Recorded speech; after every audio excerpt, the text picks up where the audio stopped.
In this video, I'll show you how to set up a Roku TV for the first time so you can get Roku TV ready for usage.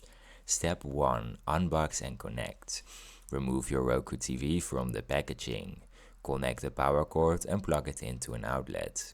Turn on the TV using the remote or power button. Step 2. Complete initial setup. Follow the on-screen instructions to select your language. Set up your TV location and configure basic settings.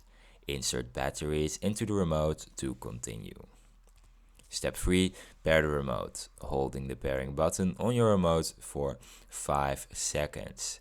Wait for the pairing notification to appear on your screen. And that's how you set up your Roku TV for the first time. I hope it was helpful. If it was, please subscribe. And if you have any questions, you can just leave them in the comments and I'll try to help you out.